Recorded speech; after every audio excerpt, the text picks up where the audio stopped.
All right, guys, let's do part 2 of this portion of biological psychology. Let's finish this portion right here. Sexuality and development. So variations. So now we're getting into some, I don't want to say deformities, some abnormalities when it comes to the sexual development. So we're starting with variations in sexual development. Variations could occur at any of these stages, or could occur at any of the stages: gonad stage, internal organ stage, the external genitalia stage, I suppose, the puberty stage, supposedly, I don't know what that means. Variations in sexual development could occur at any of the stages. Some chromosomal, I don't know, variation. Turner syndrome. Instead of having an XX or an XY, they have an XO. Turner's syndrome. Sperm properly fertilizes but has lost the X chromosome. No longer the XX. So the sperm properly fertilizes but has lost the X chromosome. So this is a chromosomal variation. Turner's syndrome. It's an XO. Sperm properly fertilizes but has lost the X chromosome.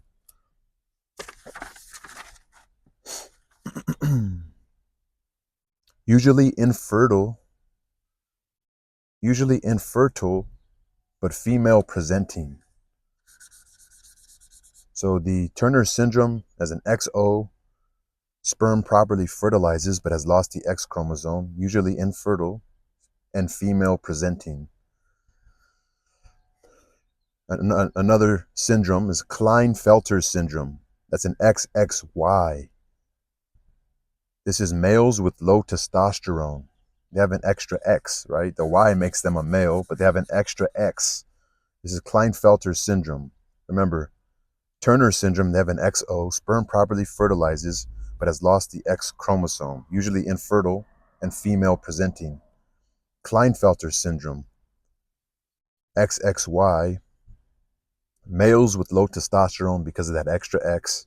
Increased breast development, wider hips, infertility, low testosterone again, smaller testicles. Hormone therapy can help with symptoms. Remember, the XX is female and XY is male.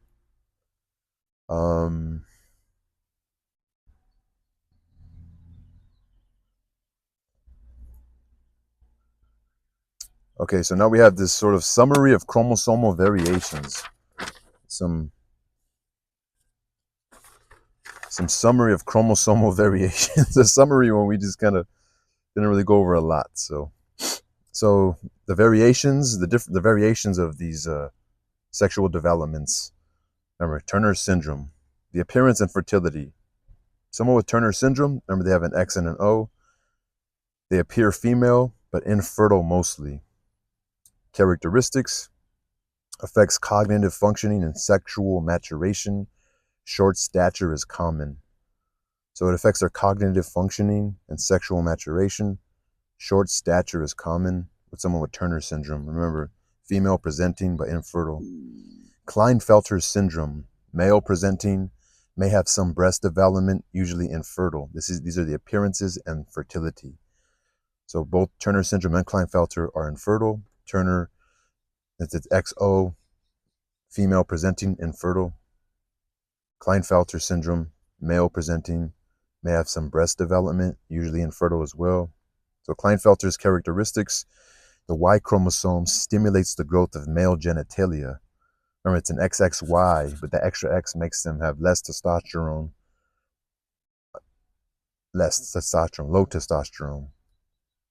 The extra X, they have breast development, not breasts like a woman, but breasts, wider hips, and fertile though, low testosterone.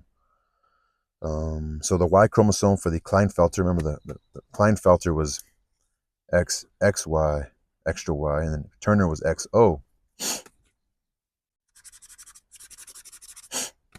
So Klinefelter XXY, the Y chromosome stimulates the growth of male genitalia, but additional X chromosome inhibits this development. Low testosterone levels as well. Something called the super male syndrome. They have an X and two Y's. Remember the Y is the sex determining region of the Y. So the super male syndrome is an XYY. It's male with normal fertility. So it's a male with normal fertility. Though there are certain characteristics, there's few symptoms. They're taller than average, acne, increased risk of learning disabilities. So they're like the super male syndrome, X and two Y's. Remember the Y is the the, the determining chromosomal I don't know, letter that makes a male develop from a fetus. Super male syndrome, male with normal fertility. They're taller than average, acne, increased risk of learning disabilities. And then there's something called the triple X syndrome, XXX, a female with normal fertility. May result in being taller than average for a female, having learning difficulties, decreased muscle tone, seizures, and kidney problems. Remember, they have a lot of estrogen, and a lot of estrogen turns to testosterone. I guess that's what's causing this triple X syndrome, which is a female with normal fertility, to have a lot of problems, taller than average, learning difficulties, decreased muscle tone, actually. You would think, well, decreased muscle tone because they don't have a lot of testosterone, right? Seizures and kidney problems. So a lot of estrogen, but it still turns into testosterone. I'm not really sure, but that's a triple X syndrome, sort of like a super male, a super female, but it's a triple X syndrome. A female with normal fertility. All right, intersex conditions. Intersex conditions. These are sort of the abnormal sort of things. Congenital adrenal hyperplasia. Congenital adrenal hyperplasia. Females exposed to excess androgens prenatally, so as babies, maybe even before that. So congenital adrenal hyperplasia. Females exposed to excess androgens prenatally. Born with ambiguous genitalia. So fetus exposed to hormones becomes male. That's a little side note I have. And then another interesting side note, that if the doctor typically changes the infant into a female if it's born with both a penis and a vagina. Usually the doctor would just do some surgery and turn that excess genitalia into a vagina, which I don't know, it could cause some issues. It just depends on the balance of hormones, I guess, the testosterone versus the lack of, I suppose, estrogen. So intersex conditions: congenital adrenal hyperplasia, females exposed to excess androgens prenatally, born with ambiguous genitalia. Cognitive abilities are more like males. So their actual way their brain works, the ability of the brain, the ability of the cognition are more like males. For example, like in math and sciences. And these females with congenital adrenal hyperplasia have increased rate of homosexuality because extra hormones. That's supposedly, right. And then let's continue on with more intersex conditions. Androgen insensitivity syndrome. Biologically female, but genetically male. So they appear to be female, but the genetics are like they're a male. Androgen insensitivity syndrome. So the chromosome is an X and a Y, which would be a male, right? But they're insensitive to androgens. So insensitive to androgens develops externally as a female, remember, biologically. But gonads are typically testes, not ovaries. The anti-Müllerian hormone, which allows the what do they call it? The Wolffian male system to develop, testosterone, gonads testes to develop. So the anti-Müllerian hormone prevents internal female system from developing. What happens is the male and female system never develop. So the androgen insensitivity syndrome, biologically female, they present themselves as a female, but genetically male because their chromosomes are XY, insensitive to androgens. Pretty much they have no receptors for testosterone. No receptors for testosterone, but yet their chromosomes appear to be in XY. But they look like they're female, but inside genetically they're male. Insensitive to androgens, develops externally as a female. Gonads are typically testes though, not ovaries. The anti-Müllerian hormone prevents the internal female system from developing. The male and female system never develop. Another intersex condition is called 5-alpha reductase deficiency. Remember, the 5-alpha reductase works with the testosterone to create the 5-alpha hydrotestosterone, which allows for the external genitalia to develop. So this is an intersex condition, 5-alpha reductase deficiency. No 5-alpha dihydrotestosterone. XY born with female genitalia. So XY chromosome, but born with the female genitalia, because they don't have these certain testosterones or these certain hormones to develop a male genitalia. So what happens is, remember, the female's default, right? So the female's, if without that, the fetus is born with the female default system. So it's just going to end up developing a vagina. So the 5-alpha reductase deficiency, no 5-alpha dihydrotestosterone because they're deficient in that contingency, because this 5-alpha dihydrotestosterone is exists of the contingency of the precursors, which are testosterone with 5-alpha reductase. But this is a intersex condition where it's deficient in 5-alpha reductase, which results in no 5-alpha dihydrotestosterone. Born XY chromosomally, but born with female genitalia. At puberty, the high levels of testosterone cause the development of male genitalia. So when they reach puberty, all of a sudden these high levels of testosterone will cause a late development of the male genitalia. Interesting, right? So gender differences, hypothalamic differences. So gender differences in rats. Hypothalamic differences. So now we're looking at a brain area. Medial preoptic area. More synapses in females than males, possibly sensitive to testosterone exposure. Sexually dimorphic nucleus of the preoptic area. It's larger, 3 to 5 times larger in size in males than females, sensitive to androgen exposure. So the medial preoptic area, which is, I guess, the hypothalamic differences.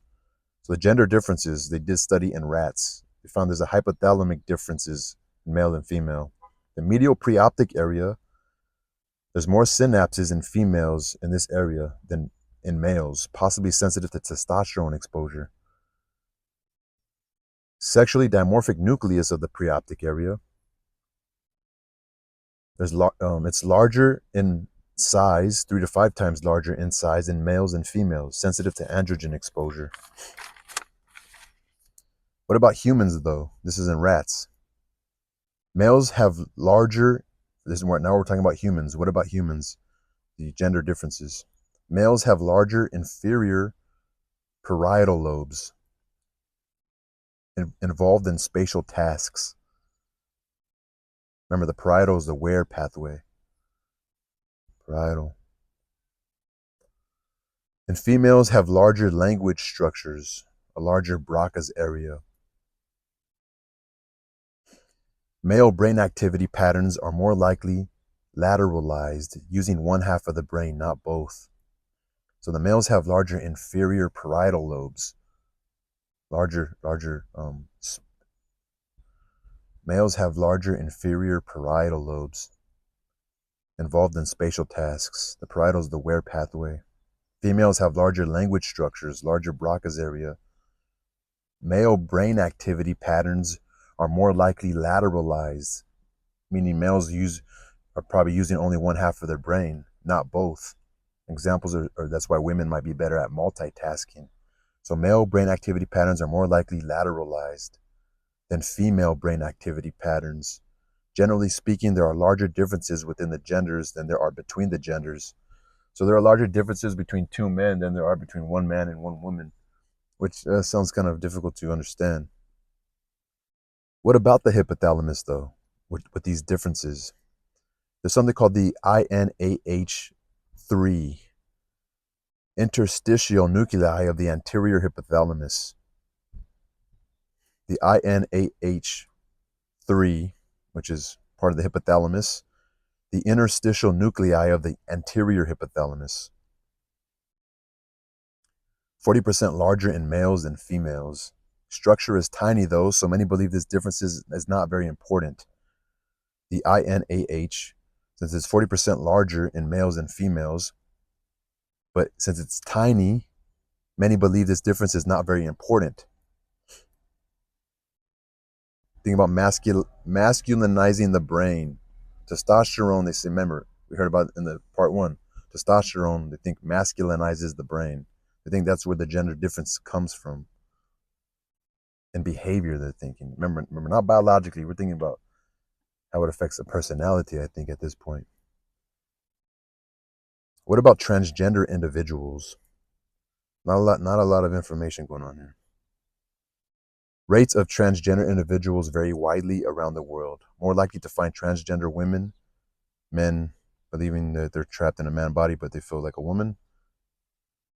So you're more likely to find men thinking they're women than women thinking they're men. More likely to find transgender women than transgender men. Possibly a 3-to-1 ratio. Prevalence has increased in the last 50 years. Unclear exactly why. Is there any biological explanations? We know that masculinization of the brain and body occur through separate processes.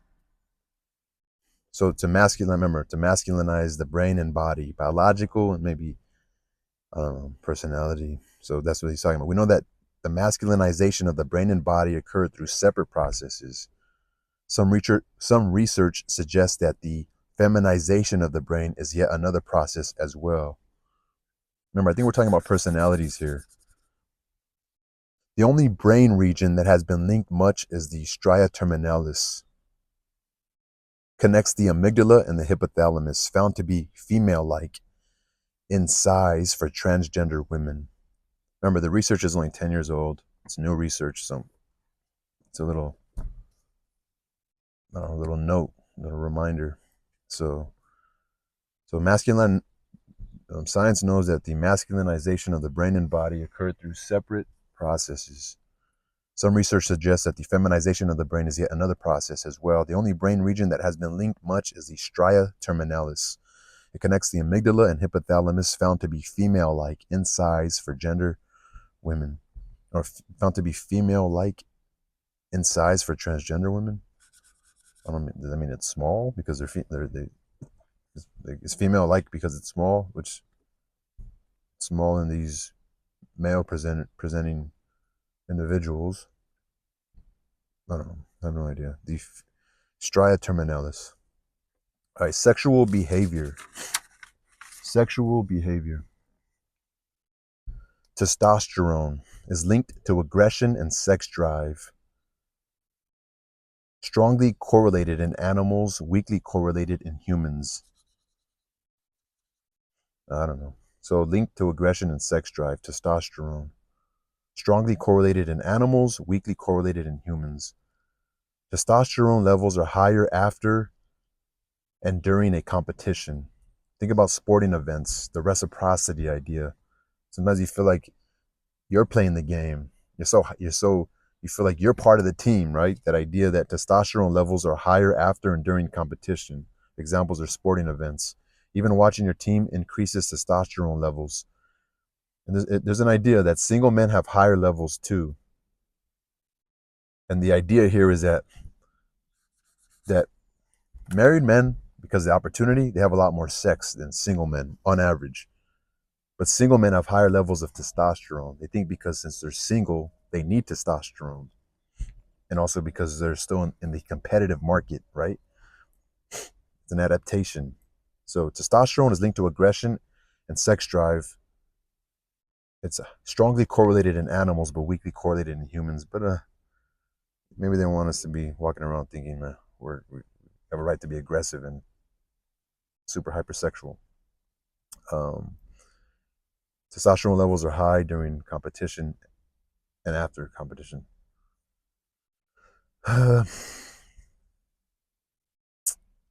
Single men have higher levels, maybe because they're still in the competitive game. Testosterone and sexual behavior, important for both males and females. Castrated males have low testosterone levels. They're still capable of erections. Sex drive usually drops eventually. Maybe about a 5-year delay, not really understood. So when they get castrated, they have low testosterone levels, but they're still able to have an erection. But the sex drive usually will drop eventually. It takes about 5-year delay. Not understood why. Testosterone treatments increase. Testosterone treatments increase sexual activity in both sexes. Brain areas and sex drive. The hypothalamus has been linked in animals. So the brain area that is responsible for the sex drive. Hypothalamus has been linked in animals. Lesions of the medial preoptic area. Remember, we had this the preoptic area over here. Yeah, remember there was more synapses in the medial preoptic area in females than males. So the lesions in the preoptic area in rats will not impact sexual interest. Will not. Lesions to the medial preoptic area in rats will not impact sexual interest, but the animal is unable to have sex. So it does not impact. Oh, that's fucked up. They want to have sex, but they can't. They're unable to copulate, to have sexual intercourse. Changing androgen exposure can increase and decrease. So changing androgen exposure can increase and decrease the sex drive. Sexual motivation in males. Lordosis behaviors in females are linked to the ventral medial hypothalamus. Remember the VMH. So lordosis, remember the woman arching her back, giving herself up for sexual intercourse. So lordosis behaviors in females are linked to the ventral medial hypothalamus. More brain areas. So hypothalamus seems to be pretty important when it comes to sex drive. More brain areas. The amygdala is also linked in animals. The amygdala for sex drive. Damage to the amygdala can cause hypersexuality or loss of sexual motivation. I guess it could do both. It could hypersexualize you or lose sexual motivation when it comes to the damage to the amygdala. Whether or how these areas control the sex drive in humans is not clear. Whether or how these areas, the hypothalamus and the amygdala, control the sex drive in humans is not clear. All right, now for sexual orientation. Like who do you prefer, man or a woman? Straight, gay, whatever, both. So sexual orientation, who you are attracted to. Um, Genetic link. There's a genetic link. They did a lot of times when science wants to get sort of a do a sort of test, they'll use twins. They'll use twins that were raised apart, and to see if things are genetically like with intelligence. They'll test two identical twins, fraternal twins, ones that grew up together, ones that grew up separately. And like, well, they're both pretty smart, and they weren't. So they want to get either environment or genetic links, right? And so they'll test twins. So sexual orientation, the genetic link. There's solid concordance rate for identical twins, 52% male, 48% female. Lower for fraternal twins, 22% male, 16% female. When it comes to sexual orientation. So they're like, oh, I want to see like how many, like, I don't know. I don't really know. So let's just say, are hormones involved in sexual orientation? Are hormones? So females exposed to excess androgens early in development see higher rates of lesbianism. Females exposed to excess androgens early in development see higher rates of lesbianism. So um, females exposed to an increased androgen, females with increased androgen exposure early in development see higher rates of lesbianism. For example, 1/3 of XX individuals with congenital adrenal hyperplasia identify as homosexual. Let's go over what is congenital adrenal hyperplasia again. That's one of these conditions, right? Intersex conditions. Females exposed to excess androgens prenatally, born with ambiguous genitalia. Their cognitive abilities are male. Remember, they like more like the male kind of male subjects, like math and sciences, an increased rate of homosexuality. So we already kind of have that one, right? They're born XX, but um, they're exposed to excess androgens.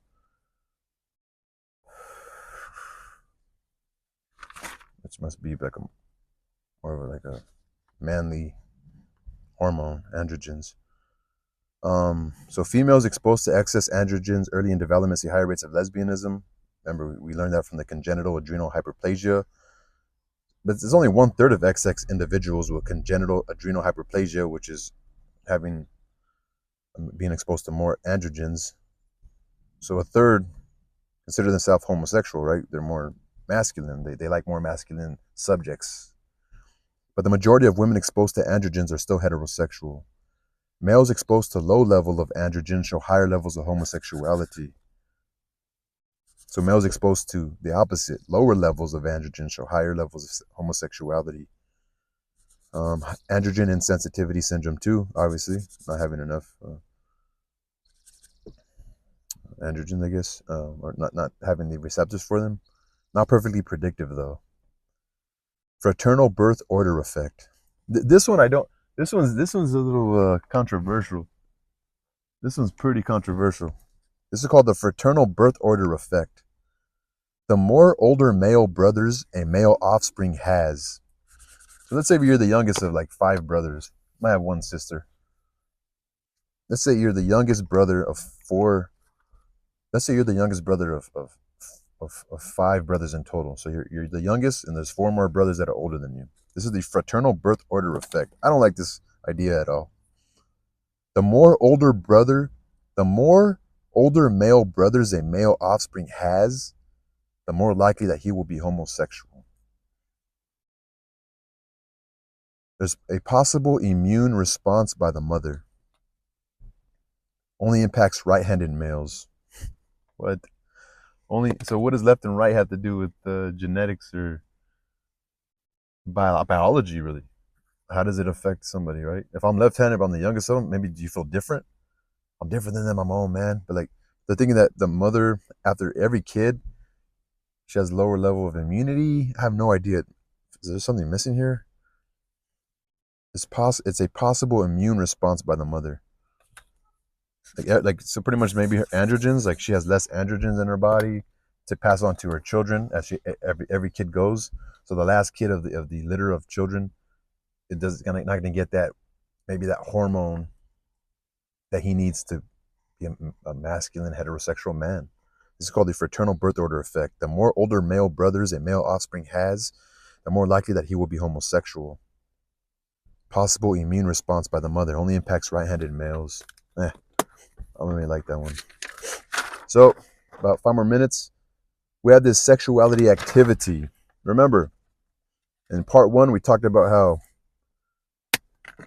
the Mullerian system, the woman's sexual system, the development of the ovaries, which is part of the gonads of a fetus, the Mullerian system developing after 3 months, and the fetus, the sex determining factor. Remember, one of the key concepts in the development of the male-female body biologically is the idea of the female as a default. Remember, something has to occur for a male to be developed. Nothing has to occur. for female to be developed. And so that's the idea of a female as the default. Default meaning by default. I wake up this way, and until something occurs, I'm alive by default. And until I get sick or my heart stops, then that's what happens. But by default, I'm supposed to wake up. It's part of the rules of life. I'm breathing by default, right? So development stage, remember, there's the prenatal development stages was the gonads, the development of internal organs, and the development of external genitalia. Then we have puberty, but we're talking about the idea like the female development. Once you get to puberty, you already know if you're man, woman, maybe ambiguous. Development, so the development stage, development of gonads. Remember, gonads for male are the testes and for female are the ovaries. What needs to happen to get a male?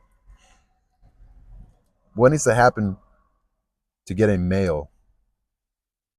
Remember, the SRY gene needs to process. The SRY gene. You got the sex determining region of the Y chromosome. The XY is a male chromosome. And with the SRY gene coming onto the scene, you have the testes determining factor is released. The TDF, the testes determining factor, is released. And then you have the development of the testes. But what needs to happen to get a female? You just need an absence of the SRY process, an absence of the testes determining factor. You just need an absence of it. Remember, it's default. It's gonna if nothing occurs, this fetus is gonna develop ovaries, and the Mullerian system is gonna do its thing. All right, let's go to the development of the internal organs. Remember, the males have the vas deferens, a prostate, etc. Females have fallopian tubes, the uterus, etc. So what needs to happen to get a male and this internal organ? Remember, testes must release testosterone. It causes male system to develop. It causes the Wolffian system to develop. Testes release testosterone, causes the male system to develop. And then an anti-Mullerian hormone must come to degenerate the female system, to remove the female system and to allow for the male system to develop. Because the anti-Mullerian, remember the Mullerian system is the female system, but an anti-Mullerian hormone will suppress the female system from developing. But what needs to happen to get a male in this development of the internal organs? The absence of testosterone, the absence of an anti-Mullerian hormone. And then we have a woman. We have the internal organs of a woman developing. Fallopian tubes, uterus. What about the development of external genitalia? The man's scrotum and penis. And then the woman's fallopian tube, the labia, and the outer vagina. So the development of external genitalia, male penis and scrotum, female clitoris, outer walls of the vagina. So what needs to happen for a male to get their genitalia? Remember, it takes two precursors, right? It takes testosterone and 5-alpha reductase to form the 5-alpha hydrotestosterone or dihydrotestosterone. It takes testosterone plus 5-alpha reductase to create the 5-alpha dihydrotestosterone. And the male external genitalia will form. For the woman, it's simply the absence of the testosterone with the 5-alpha reductase that form the 5-alpha dihydrotestosterone. And in the absence of that, the female Mullerian system will develop, and a woman's vagina will form, etc. So the idea here, as a female, as default, when it comes to the male, something has to happen to cause male development. When it comes to the female, the absence of allows for the development of the female. So, interesting.